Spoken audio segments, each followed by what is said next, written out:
Praise the Lord प्रिय भाई बहनों, प्रभु यीशु मसीह के नाम में आप सभी को मेरा सलाम। और एक और छोटे से दृष्टांत से आज हम लोग बात करते हैं। ये दृष्टांत मिलता है मरकुस की किताब 6वां अध्याय और इसके 45 वचन से कुछ बातों को हम पढ़ते हैं। और छोटा सा विषय ऐसा है कि हमारी जो भी परिस्थितियाँ, जैसी भी परिस्थितियाँ हैं, अच्छी हो बुरी हो, हमारी विपरीत परिस्थितियाँ हो, प्रभु की नज़र हमारे ऊपर बनी हुई है। जब हम उसके विश्वास में चल रहे हैं, जब हम उसके वचनों पर चल रहे हैं, हम उसके साथ चल रहे हैं, जब उसने हमें चुना है, तो किसी भी परिस्थिति में उसकी दृष्टि हमारे ऊपर बनी हुई है। तो इसके लिए हम एक छोटा सा एक दृष्टांत को पढ़ते हैं कि एक सभा हुई, बहुत अच्छी सभा हुई, मीटिंग हुई। प्रभु ने लोगों को 5,000 लोगों को खाना खिलाया, पुरुषों को खाना खिलाया। और 5 रोटी और 2 मछली से प्रभु ने कई सारे लोगों को खाना खिलाया। बड़ा मिरेकल हुआ, बड़ी अच्छी सभा हुई। अब सभा खत्म हो गई, शाम का समय है। प्रभु ने उनका चेलों को कहा है, आगे पढ़ते हैं हम लोग 45 वचन में। तब उसने तुरंत अपने चेलों को नाव पर चढ़ने के लिए विवश किया कि वे उससे पहले उस पार बैतसैदा को चले जाए, जब तक कि वह लोगों को विदा करे। अब उसने अपने चेलों को कहा कि चलो तुम जाओ, मैं लोगों को विदा करके वापस आता हूँ।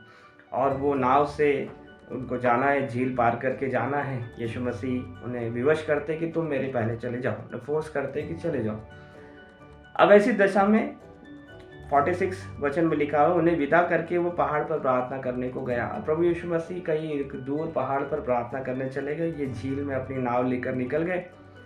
और ये चेले जो है दिन रात प्रभु के साथ रहने वाले हैं, प्रभु के ऊपर विश्वास करने वाले हैं, प्रभु के साथ चलने वाले लोग हैं। और अपना सब कुछ त्याग कर छोड़कर ये प्रभु के पीछे आ चुके हैं। सब कुछ अपना घर परिवार छोड़कर बस प्रभु के साथ चल रहे हैं, सब सेवकाई कर रहे हैं। अब ऐसे में प्रभु ने कहा कि तुम जाओ। और प्रभु अपना खुद पहाड़ पर, दूर पहाड़ पर प्रार्थना करने चला गया। अब ऐसा नहीं था कि वो पहाड़ से उनको, प्रभु को वो नाव दिख जाए या ये लोग दिख जाए। दूर पहाड़ पर अगर जाते हैं हम लोग तो हमें बड़ा छोटा छोटा दिखाई देता है। अब ये जो लोग थे ये अपनी नाव लेकर निकले हैं। और ऐसा हुआ कि जब सांझ हुई तो वो नाव जो थी वो झील के बीच में थी। अब सेंटर में, झील के बीचों बीच वो नाव आ गई, उस नदी के बीचों बीच नाव आ गई है। और एक हम लोग जैसे कहते हैं कि कई बार हम बीच मझधार में फंस जाते हैं, तो एकदम बीच मझधार में ये लोग फंस गए हैं। और लिखा है कि क्योंकि और वह अकेला भूमि पर था और प्रभु अकेला उधर है, ये नाव झील के बीच में है। और 48 में लिखा हुआ है। अब यहाँ पर हम लोग जानते हैं ये जो थी, यहाँ पर जब उसने देखा कि वे खेते खेते घबरा गए। अब देखिए वो बहुत दूर है परमेश्वर, और प्रभु यीशु मसीह बहुत दूर प्रार्थना कर रहा है, उसको सीधे नहीं दिख सकता। लेकिन वो परमेश्वर है, वो कहीं से भी हमें देख सकता है। अपने स्वर्ग में बैठे बैठे वो हमारे ऊपर दृष्टि लगा सकता है। उसने देखा कि ये लोग घबरा गए, खेते खेते घबरा गए, मतलब वो चप्पू चला चला के वो चला रहे, घबरा रहे हैं। क्यों ऐसे घबरा रहे? क्योंकि हवा उनके विरुद्ध थी। जो हवा थी वो विरुद्ध थी। जब हवा उनके साथ चलती है तो उनकी नाव भी चलेंगी, लेकिन इतनी विपरीत हवा चलने लगी कि अब इनकी नाव डगमगाने लगी, इनकी नाव अब डूबने पर आ गई। अब वो घबरा रहे हैं।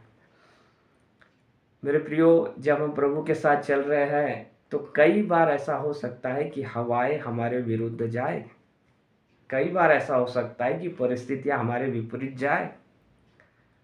लेकिन याद रखिए, परिस्थितियां विपरीत कितनी भी हो, हवाएं कितनी भी विपरीत हो, जब उसने भेजा है, जब उसने विदा किया है, तो वो पहाड़ पर प्रार्थना कर रहा है और वहां से देख रहा है कि ये लोग घबरा रहे हैं। मेरे प्रियो, जब हमने मसीह को स्वीकारा है, जब हम मसीह के साथ चल रहे हैं, जब मसीह ने हमें भेजा है, हम अपने आप से नहीं आए। वचन कहता है कि तुमने मुझे नहीं चुना, मैंने तुम्हें चुना है कि जाकर तुम फल लाओ। और जब हम मसीह के नाम से निकले हैं, जब इस यात्रा में निकले, जब इस जर्नी में निकले हैं, तो कई हवाएं हमारे विरुद्ध होंगी। कभी कभी अच्छी परिस्थितियां होंगी, कभी कभी विपरीत परिस्थितियां होंगी जिसमें हम घबरा जाएंगे। लेकिन ये चेलों ने एक बहुत अच्छी चीज की, ये घबरा तो गए लेकिन खेते खेते घबरा गए, मतलब वो चला ही रहे, चला ही रहे, चला रहे। मेरे प्रियो, जब भी हम घबरा जाए, हम लोग, हमारी हवाएं हमारे जीवन के विपरीत चले, तो हमारे लिए एक औजार है, वो है प्रार्थना का औजार। घबराते घबराते प्रार्थना करिए, डरते डरते प्रार्थना कीजिए। जिस भी परिस्थिति में आप प्रार्थना कीजिए, आप प्रभु को पुकारते रहिए। उसकी दृष्टि हमारे ऊपर बनी हुई है। उसने दूर पहाड़ से इन लोगों को देखा कि ये घबरा गए। अब ये उनके पास आना चाहता है। वो किस लिए आता है? वो इसीलिए देख रहा है कि वो इनको बचाए।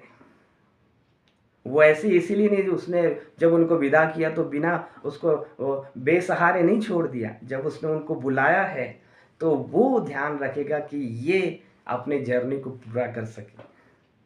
अगर ये नाव डूब जाती, अगर चेले मर जाते या उनके साथ कुछ बुरा हो जाता तो लोग कहते कि अरे ये तो सेवकाई में गए थे, ये तो यीशु के साथ चल रहे थे, अब देखो इनका क्या हाल हो गया।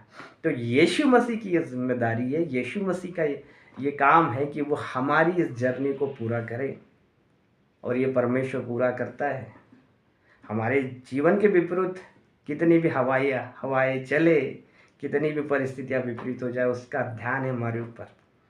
और हमारे को खेते खेते रहने का है, खेलने का है, वो उसको बस चलाते रहने का, अपनी जर्नी को आगे बढ़ाते रहने का। घबराते घबराते आगे जर्नी को बढ़ाइए प्रार्थना में, विश्वास करते हुए आगे बढ़ाइए। नहीं, यीशु मसीह हमें निकालेगा, नहीं यीशु मसीह हमें निकालेगा, नहीं यीशु मसीह हमें निकालेगा। और यीशु मसीह ज़रूर हमें निकालेगा, क्योंकि हम प्रार्थना कर रहे हैं और हमारा वो जिंदा परमेश्वर है।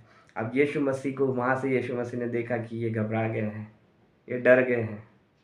यीशु मसीह खुद उनके पास चल के आता है और डर जाते, घबरा जाते हैं। कई बार हम विपरीत परिस्थितियों वचन को स्वीकार करने के लिए डरते हैं। वो वचन जो हमारी मदद कर सकता है, जो वचन हमको इस परिस्थिति से बाहर निकाल सकता है, उसी वचन को स्वीकारने के लिए हम डर जाते हैं। ये लोगों ने भी वही किया, परंतु उन्होंने आगे 48 केस में पढ़ता, जो क्योंकि हवा उनके विरुद्ध थी तो रात के चौथे पहर के निकट वह झील पर चलते हुए उनके पास आया। देखिए, रात का समय है, झील के बीच में है, बहुत ही बुरी परिस्थिति है, लेकिन रात हो या दिन हो, यीशु मसीह हमारी मदद करने के लिए वो परमेश्वर कभी भी आ सकता है। वो ना ऊँघता है, ना सोता है। हमारा परमेश्वर, जिंदा परमेश्वर, रात हो या दिन हो, रात के चौथे पहर में वो चल कर आया उनके पास में। अब जब चल कर आया तो वो ऐसे ही दिखा रहा है कि मैं उनसे आगे निकल रहा हूँ, और वो लोग, उन्होंने उसे झील पर देखकर समझा कि भूत है और चिल्ला रहे थे। जो मदद उनके पास में आई है, जो वचन खुद चल के उनके पास में आया, उस वचन से ही लोग घबरा रहे, उस वचन से ही चेले डर रहे। कई बार ऐसा होता है, विपरीत परिस्थितियों में हम डरते हैं कि इस वचन को अपने हाथ में कैसे लें, कैसे प्रोक्लेम करें, लेकिन जो वचन हमें इस परिस्थितियों से निकाल सकता है, उसको हमें स्वीकार करने का। यीशु मसीह को जैसे इन्होंने, फिर प्रभु यीशु मसीह ने उन्हें कहा कि डरो मत, मैं हूँ। आमेन। जब यीशु मसीह हमारे पास आता है, उसको हम स्वीकारें, उसके वचन को स्वीकारें। और जैसे ही यीशु मसीह उनके नाव पर आया, लिखा हुआ है हवा थम गई। जो विपरीत हवाएं थी, जो विरुद्ध हवाएं थी, वो हवा थम गई। मेरे प्रियो, जैसे ही मसीह हमारी नाव में आ जाएगा, वो सारी हवाएं थम जाएंगी। बस खेते रहिए, खेते जाइए उस नाव को, उसको आगे बढ़ाते जाइए प्रार्थना में, उसको आगे खींचते जाइए प्रार्थनाओं में, उसको आगे खींचते जाइए वचन के साथ में, वचन के द्वारा वचन को क्लेम करते हुए। यीशु मसीह राइट टाइम पे आ जाएगा, और राइट टाइम पे, उसके ठहराए हुए समय पे वो हवाएं भी थम जाएगी। हमें लगता है ये हवाएं थे हमारे विपरीत है, ऐसा कोई विश्वासी नहीं है जिसके जीवन में हवाएं विपरीत ना हो, परिस्थितियाँ विपरीत ना हो। लेकिन इन हवाओं को थामने वाला यीशु मसीह हमारे साथ में है, और वो जब हमारी नाव में आ जाएगा, जब हमारे जीवन में आ जाएगा, जिस घड़ी वो आ जाएगा, उसी घड़ी ये हवाएं थम जाएंगी, और उसकी दृष्टि हमारे ऊपर है, और सारी हवाओं को, सारी विपरीत बातों को रोकने के लिए सामर्थ्य परमेश्वर है। और लिखा है हवा थम गई और वे बहुत ही आश्चर्य करने लगे। Praise the Lord. प्रभु का धन्यवाद, वो जिंदा परमेश्वर है। ये जो दृष्टांत है, ये हर एक विश्वासी के लिए, हमारे लिए है, कलीसिया के लिए है, कि हमको बस नाव को खींचते चले जाना है प्रार्थनाओं में, और प्रभु आएगा और सारी हवाओं को रोक देगा। Praise the Lord. प्रभु आप सभी को बड़ी आशीष दे। God bless you.